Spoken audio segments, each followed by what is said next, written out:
Le Golden Eagle est toute une famille d'avions, comprenant l'avion d'entraînement avancé, T-50 l'avion d'attaque léger, TA-50 jusqu'à la version de chasseur léger polyvalent, FA-50.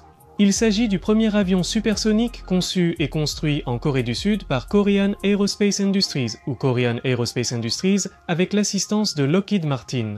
Le développement de l'aéronef a débuté en octobre 1997. 6 prototypes ont été construits pendant la phase de développement et il est entré en service actif dans l'armée de l'air de la République de Corée en 2005. Bienvenue dans une nouvelle vidéo de l'Aéropédie du monde de l'aviation.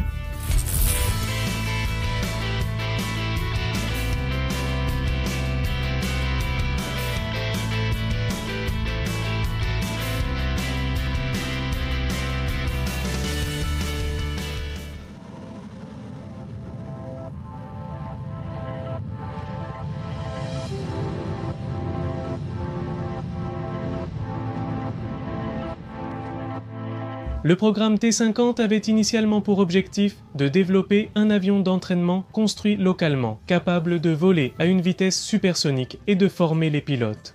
Pour passer au Korean Aerospace Industries F-16 et au F-15K que possédait ce pays afin de remplacer les anciens T-38 et A-37.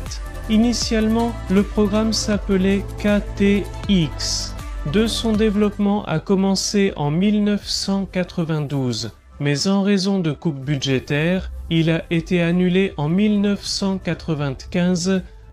Finalement, en 1999, le programme a été relancé avec un accord selon lequel il serait financé à 70% par le gouvernement sud-coréen et 17% par la société Korean Aerospace Industries et les 13% restants par Lockheed Martin. Et la conception de base de l'appareil a été établie, héritant beaucoup du KF-16, qui était fabriqué en Corée sous licence de Lockheed Martin.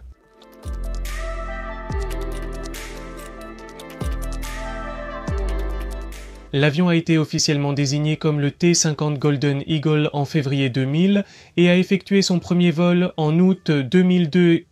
Le premier contrat avec la Force aérienne de la République de Corée, ou Force aérienne de la République de Corée, portait sur la construction de 25 T-50 dont la livraison était prévue entre 2005 et 2009.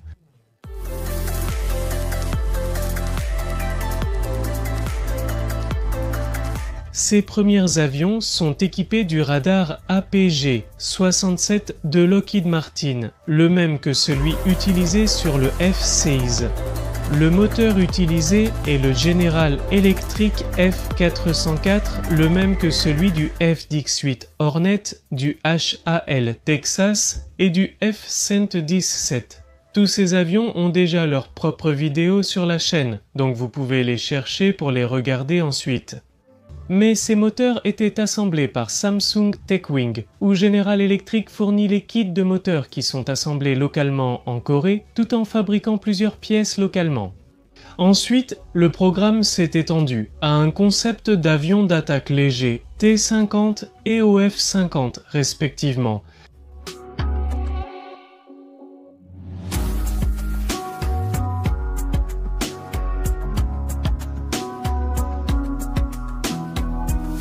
La variante TA-50 préparée pour transporter plus de charges en armement est équipée du radar à impulsion Doppler avancé ELTAM 2932 de fabrication israélienne. Il utilise des bombes guidées, des missiles air-sol et air-air ainsi que des modules pour la reconnaissance, la désignation de cibles et la guerre électronique.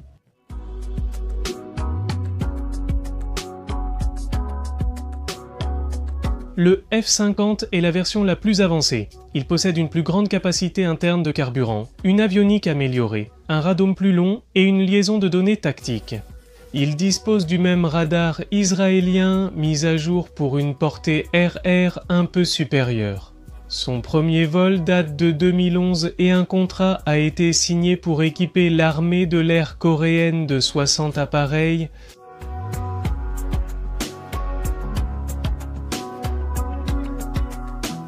En janvier 2019, Korean Aerospace Industries a lancé le développement d'un F-50 amélioré, appelé Block, Block Dix et Block 20.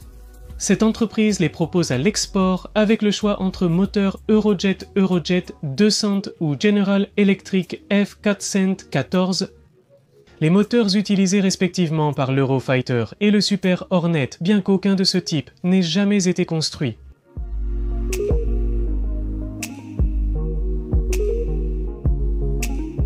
Le Block 20 se distingue par sa capacité à effectuer des missions air-air au-delà de la portée visuelle, en emportant des missiles comme les Air Intercept Missiles, 120 Advanced Medium Range Air-to-Air Missiles.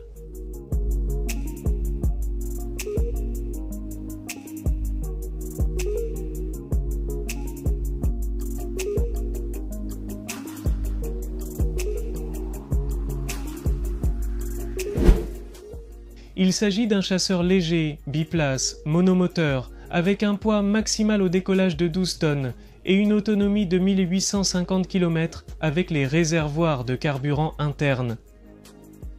Sa vitesse maximale est de 1837 km/h, soit Mach 1,5 et il dispose de 7 points d'emport pour transporter jusqu'à 3740 kg d'armement.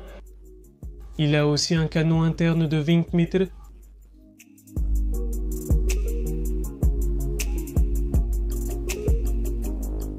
Le fuselage est conçu pour durer 8000 heures.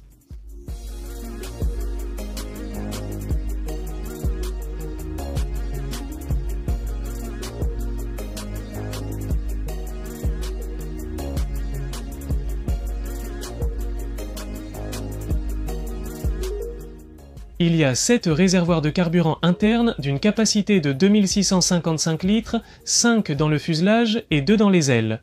On peut transporter 1710 litres de carburant en plus dans les 3 réservoirs externes.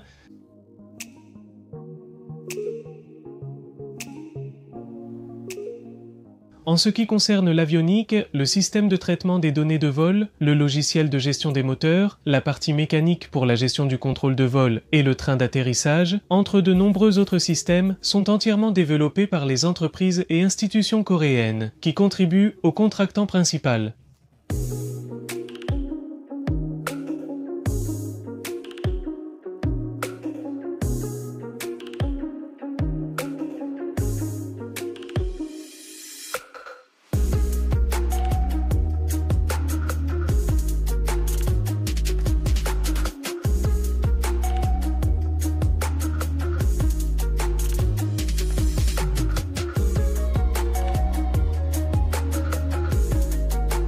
Parmi les pays auxquels cet aéronef a été exporté figure l'Indonésie, qui a acquis 16 T-50 d'entraînement. Elle a également acheté 24 exemplaires de la variante T-50 livrée en 2019.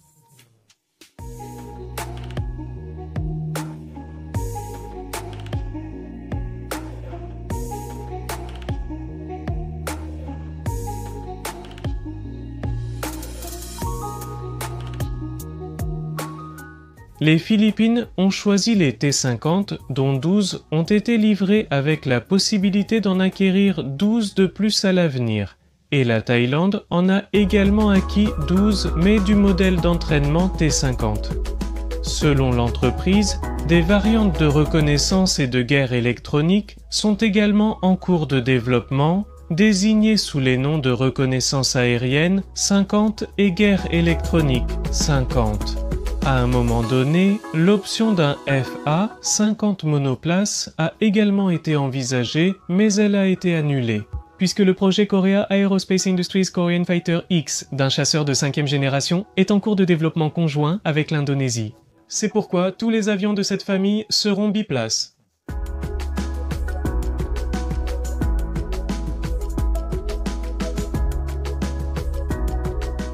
Jusqu'à une nouvelle vidéo. N'oubliez pas que vous pouvez demander les aéronefs que vous aimeriez voir en l'écrivant dans les commentaires. À la prochaine. Je m'appelle Marcos et voici l'Aéropédie.